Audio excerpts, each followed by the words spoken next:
Where is the Tesla semi-truck? We are not giving away the location of the semi-truck. We are going to be talking about what happened since the unveiling, and also what's the progress right now, because as you know, the production has been pushed just a little bit, and at the same time we've been seeing some of the sightings. This is the latest one. This picture was taken by CHP out of all people, actually, and they did talk to the driver. There's some news about what it's being able to handle right now as far as load versus range and so forth, but at the same time it does feel, I think rightfully so, that Tesla is not really making this as a priority. At the same time, as I reported recently, Daimler delivered 2 of their semi-trucks to their first customers. The range is half of what Tesla is promising, but the bird in the hand, right? So Eli Burton of My Tesla Adventure is going to join me just in a few minutes and talk about the journey, but also where we're going with this and when can we actually expect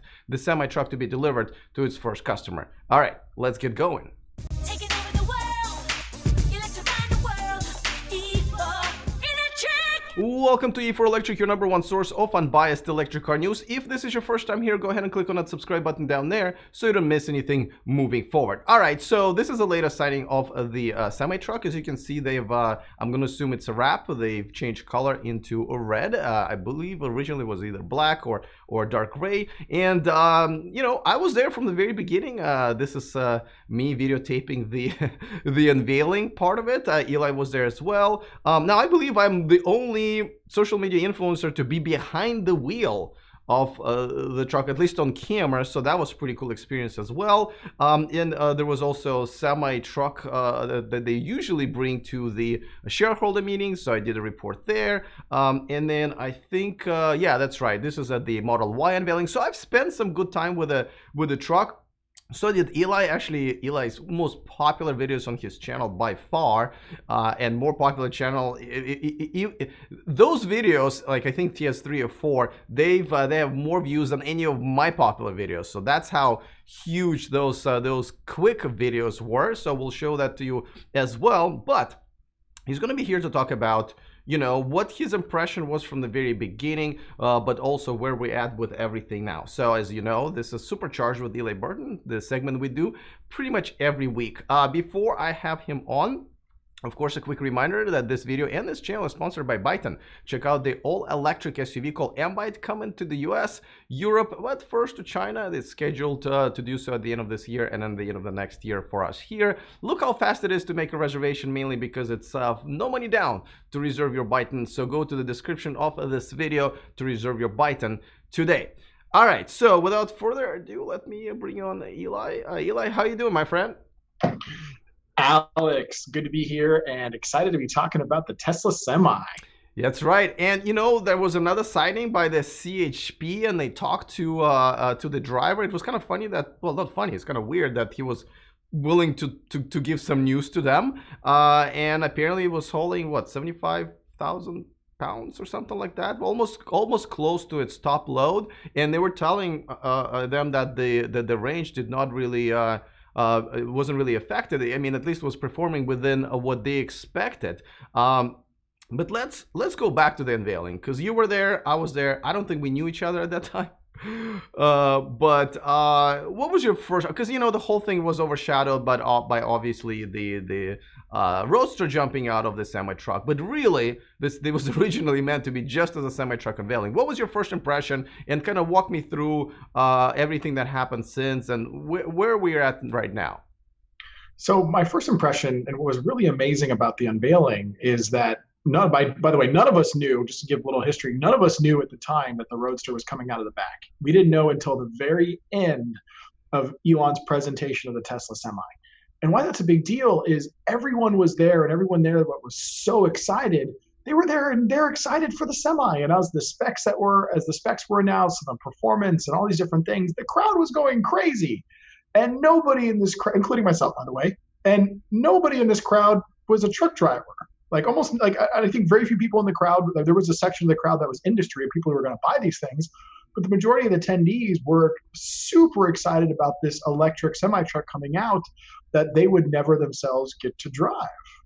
Yeah, and I actually did talk to them because that's how I ended up in that area and was able to get behind the wheel of the truck. They were excited. I gotta tell you, they were excited, and I think I talked to a couple of them that actually reserved one. And these were not, high-tech nerds like us. Like, these were like truckers, right? And they were excited, and that was back then. But the excitement kind of started to subside. And I know there were some sightings, and I think we should let people know that that's how we met, man. Right? This is when you posted those videos when you were able to see the trucks in person, and I'll show. I believe there were 3 clips. So I think well, that's not it. But this is the one from the actual unveiling. This is before this truck got wrapped, I believe, and the other one that I believe, this is the one that we met over, and this is how we got connected, and that was the beginning of our friendship and working. This video right here that you're playing was totally unreal because I was standing behind the camera recording this. It was the most unreal experience to feel this huge machine semi truck drive past you, and it had no operable noise. So like it was really eerie to have this thing just like glide past and hear almost nothing. And then the next video that came in the series after this, I actually jumped in my 75D Geekship 1 at the time and chased these things onto the freeway. And this clip is insane because this bolt got in my way. But in the short amount of time that I waited to pass this bolt, the semi had such unbelievable acceleration. It was at the top of the on-ramp, and I had to go full speed, full acceleration to catch up with this things. And I followed them a couple miles down the freeway and waved at the drivers and stuff. But yeah, this was really cool because this was the very first production run that these semis did, or first test run actually from Gigafactory to Fremont. So yeah, this was a big event, and yeah, that's how you and I met actually. These videos came out, they went crazy viral like immediately, and you reached out to me to see if I wanted to come on and talk about it, and hey, we became friends because of YouTube, man.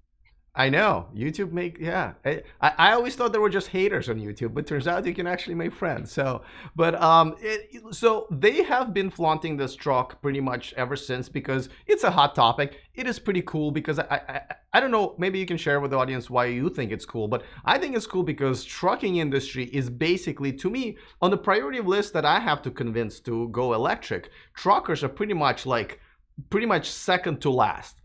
The last one is like CEO of Chevron, right? But right above it is like the truckers. So the fact that we are actually, making such big progress and turning heads, and some of these, actually some of these companies reserving them, I think that's like being ahead of the game even. But what are your thoughts? Why do you think that's so exciting and gets so much attention?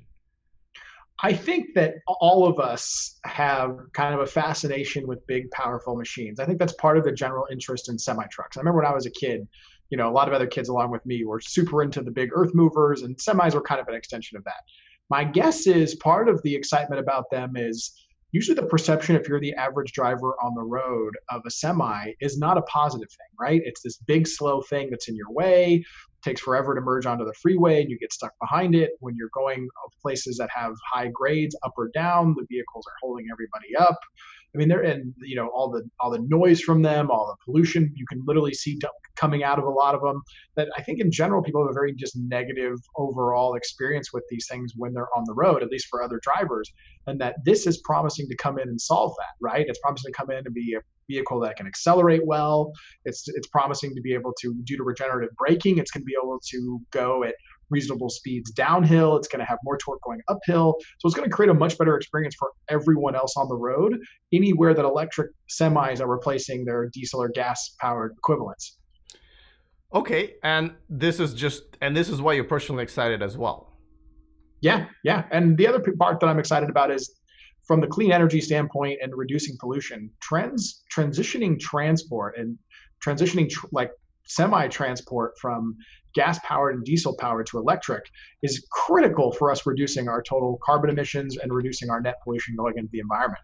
So these things, I think ultimately are going to actually be a bigger deal than even the cars. All right, so now I know there's now expected to be a delay, just like pretty much with every, I was going to say Tesla product, but honestly, any electric car product, I don't think there's any technology product, right? Yeah. Well, I'm thinking about all these unveilings and all of these deadlines that, Audi e-tron and Mercedes EQC and everybody else had. I mean, they've all had to move it, right? Because it's uncharted territory. So now Tesla is moving they're not officially moving it. It's just they kind of said, well, it's not a priority right now. When I think Elon was talking to Ryan McCaffrey of the Right of Lighting podcast. Do you feel like this is not a priority because we don't even know where they're going to make it? There's no deadline. Like, what is the situation right now? From my understanding, Tesla has made other vehicles a bigger priority, and that is the Model Y, which they're talked about that they're working on the assembly where the assembly line is going to be in Fremont, and that they've been talking about the pickup unveiling that's coming soon, which reasonably I think that makes sense. I think when some of the other electric trucks started getting announced, I think it put pressure on Tesla to make the pickup truck a earlier priority than it was going to be. I think when they initially unveiled the Semi, I think they expected to bring it into production sooner than they're going to now. Because I even remember, a year ago, 2 years ago, and even prior to the Semi unveiling, Elon talked about that, he couldn't wait until the day he could make a truck, but that it always seemed so far out. And they said that around the same time they talked about the Semi. And then we saw a couple of announcements of other electric trucks. And then all of a sudden, Tesla was putting much more of a focus on their electric, pickup truck. And it seemed to be the trade-off was there was going to be some deprioritization for a bit on the Semi. And I think my estimation is that market forces push them that, hey, they need to get a movement on this other vehicle if they want to have a time to be competitive and get a head start. Versus I think on the Semi, once people get these electric semis going and the way the economics are pinning out for everybody that's making them, they're going to be in such high demand that I think anybody that's making a reliable electric Semi is going to sell them as fast as they can make them. And just when you look at the cost and you look at the people who buy these things, these are business people. What business people care about far more than the consumer is the bottom line. Like even though buying an electric car will save you money over a gas car, the individual people are not paying attention to the numbers enough that way that at mass that works. But for business people, it's a very simple value proposition. If you say I can buy this, cost me about the same amount up front and immediately saves me half the cost, 75% of the cost, whatever, the numbers people that are running these $1 million, $1 billion enterprises, it's a simple decision for them. So like the growth of electric trucks is going to be of electric semi-trucks and electric cargo transport. As soon as they're there, as soon as they're reliable, and as soon as they're accessible, the demand for them is going to be absurd. Now, there's something more, obviously, and beyond the actual semi-truck, just like it's, whenever we're talking about electric cars, we got to talk about the infrastructure. Now, Tesla said that, even superchargers are not going to be good enough to charge these trucks, especially if you want to do it fast. Now, there is something to be said about the fact that you don't really need to charge them that fast, because a lot of times it will be at the distribution centers where the truck will be there for 1, 2, 3, 5 hours being unloaded or loaded. So that actually gives you more time. But Tesla promised mega chargers, and I know they just started upgrading the regular superchargers to the V3 version. Where are we at with that? Because that's pretty important. So yeah, to date there isn't any mega chargers out in the world currently. Although it is believed that the expansion of the V3 supercharger network, as they continue to roll from V2 to V3 and or put new locations entirely V3, that capacity is going to be left to ultimately add mega charger locations to that. Now, when do we actually see the first standalone mega charger? I don't think we will see that until they are getting close to going into production for the semis, like actually going into production. And I think they'll put out the first standalone mega charger at that point as a demonstration location, a good media point, and a place that they'll actually charge the vehicles. But I think in the meantime, during testing, we're going to see V3s get used. And as we know that, when they were on V2, they were pairing together like 4 V2 plugs or 2 V2 plugs to provide the power. I'm anticipating they're going to be doing some combination of that with V3, which does get them a lot more power, right? Because 2 V3s put together, you can put out 500 kilowatts. Right, and there's a theory there that the pack itself won't necessarily be charged with one kind of current. That they have 2 or 3 packs together, then they can all be charged separately with a V3 supercharger, which actually probably is not that bad of an idea. Yeah, that makes a lot of sense in their prototype phase, and who knows with a mega charger thing, even though if it has one giant plug, the way the vehicle and the cabling routes the energy, it could very well be, even if he ultimately gets to 1 feet of energy coming in, that's getting split to 4 different packs, right? Because from our understanding of the design, it's going to be like 400 kilowatt, 500 kilowatt packs that are built all in there, and they may all charge ultimately independently, even if it's plugged in through one unit.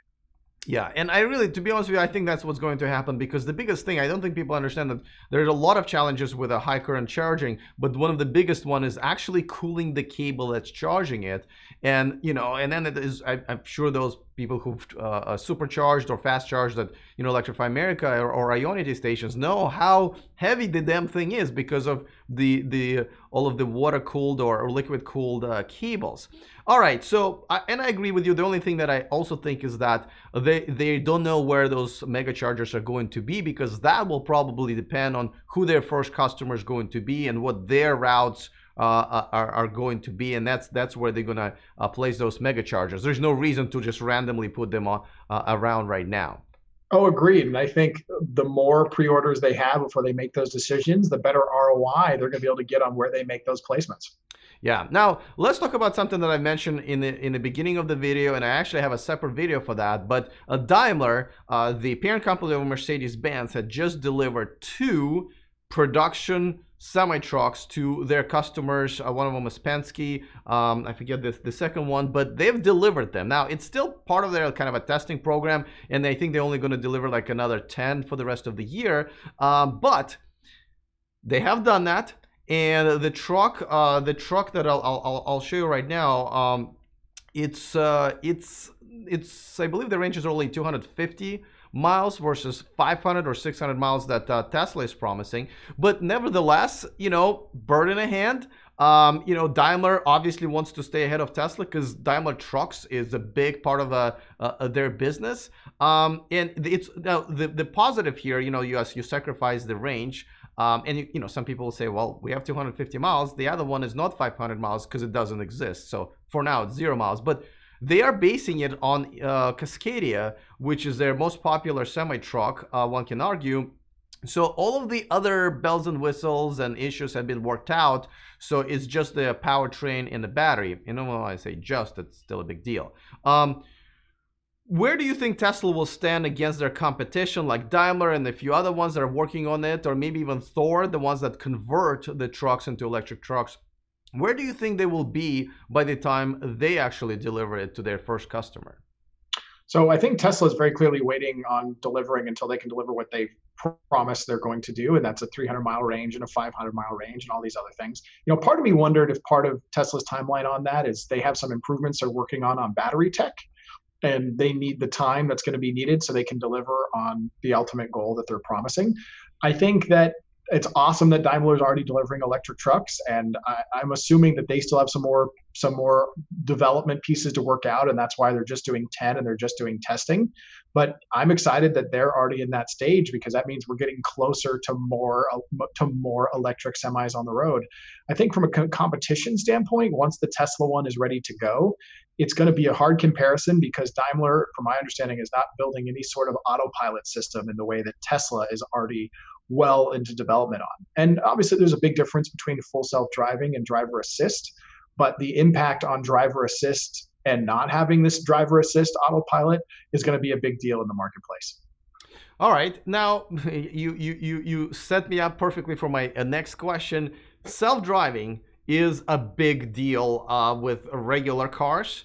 As a matter of fact, the progress has been made in many different directions. Obviously Tesla, but also there's a different types of technologies developed by Uber and Waymo, and there are a few other ones. But first of all, would you agree that self-driving technology is much easier to create for semi-trucks, especially long distance, where they just have to the routes are known? Most of the time they can be easily mapped out and maybe kind of zoomed in as far as tracking the exact path, but also most of the time they just try to get to the freeway and then boom, for the next 5 hours a baby can drive it, right? So do you think the semi-trucks are an easier sort of a get for the self-driving technology?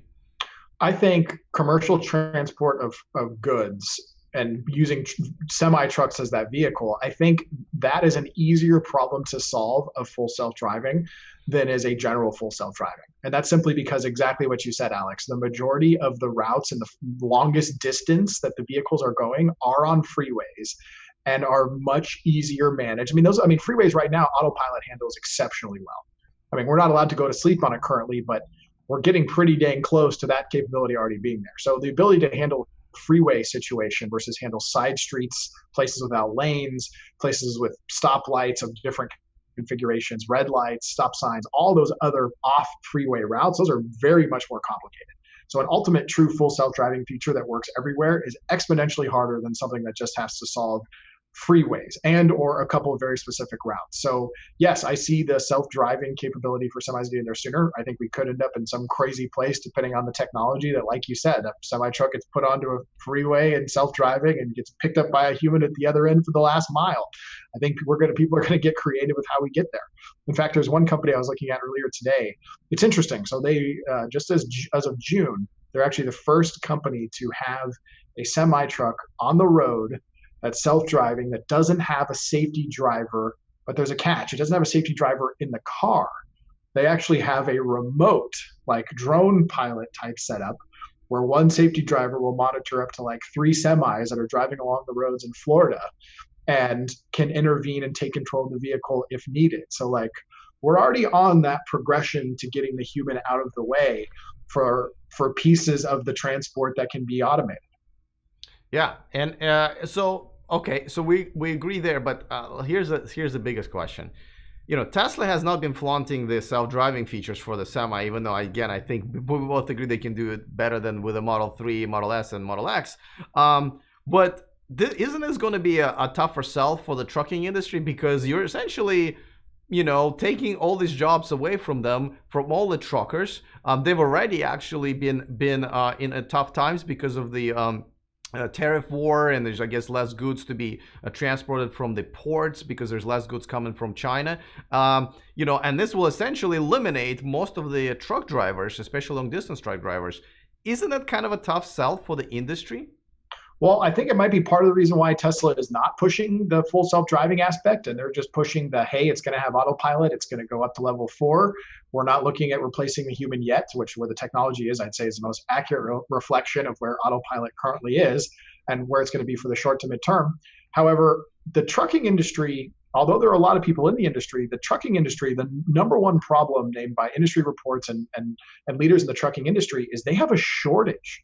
So the estimates right now are currently is there is a 50,000 unfillable truck driver positions. And by unfillable, I mean there are 50,000 more open positions than there are people qualified to fill the jobs.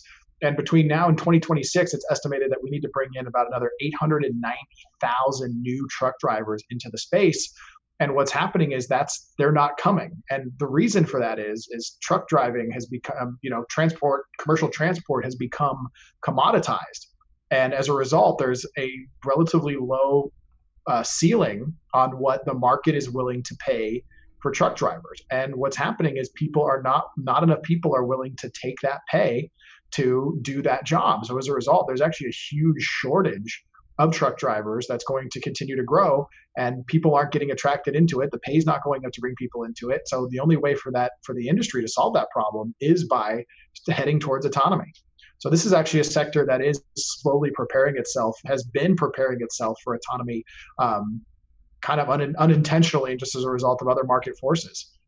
All right. So now, if you had to guess, when do you think we will see the first delivery of the semi-truck? Tesla. I think the first delivery of the semi-truck realistically is going to be in actual production delivery, not just another couple prototypes. What I would call the Daimler doing is kind of their early stage delivery, but actual production delivery, 2023. I think we'll see Tesla do what Daimler is doing sometime in 2022. Wow, that is pretty conservative, I have to say. I thought you were going to say 2021, which is still pushing that original deadline very much further. Wow. Okay. All right. And I'm going to assume they're going to just have to produce them at the Fremont factory at this point, because it's either Fremont or Shanghai. And I think, you know, since they're selling it to the mainly US. Could also be Giga. They could also, because I would say they could also use space at Giga 1 and Sparks. Because at one point they had kind of talked about doing Model Y there. And now ultimately Model Y is going to be at Fremont. So I think Semi could end up at Giga, but I don't know where the heck it's going to go in Fremont. I know, right? There's only so many tents you can put up. Now. Unless the S and X line were to go away, which I do not see anytime in the next 3 years, no chance of that. I don't see where it would possibly fit at Fremont. You know, I think you might be right. All right. Well, listen, I'm excited about this. I'm sure there will be more developments, and of course, I'll keep my audience updated on that. But why don't you tell us about your podcast and what's coming up next?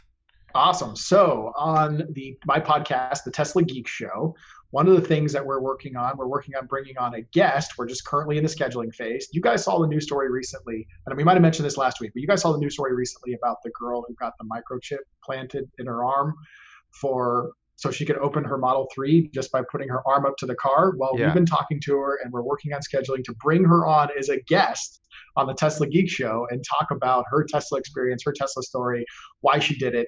She's a perfect guest for the show because you've got to be a super huge tech geek and Tesla geek to take your key card and implement it into your arm.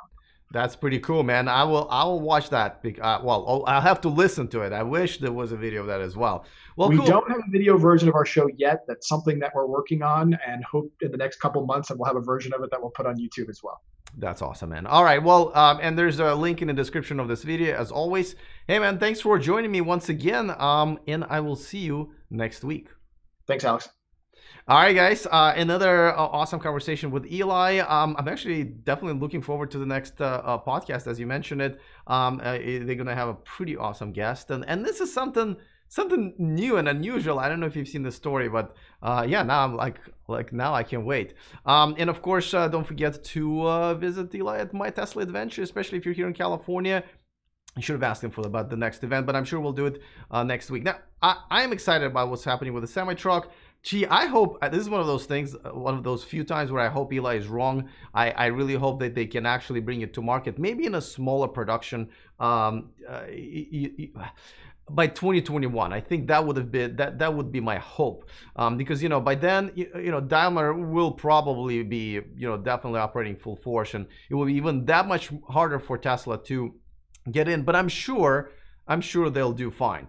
So by the way, a quick reminder about our Feed the YouTuber program. Don't forget, just for $5 a month, you can provide food, shelter, and video equipment to this guy right here. Go to patreon.com/e4electric, and you can also watch me live and interact live, and it's just a whole awesome community. Boom, right here, patreon.com/e4electric. I appreciate all of my Patreons, and of course, don't forget to sign up for our VIP list, which is absolutely free, just like the reservation for buying. 2 free things in the description of this video. e4electric.com/VIP is where you can sign up. We send out bonus stories, the ones that we just can't fit here on this YouTube channel or on the website. We just send it out directly to your inbox.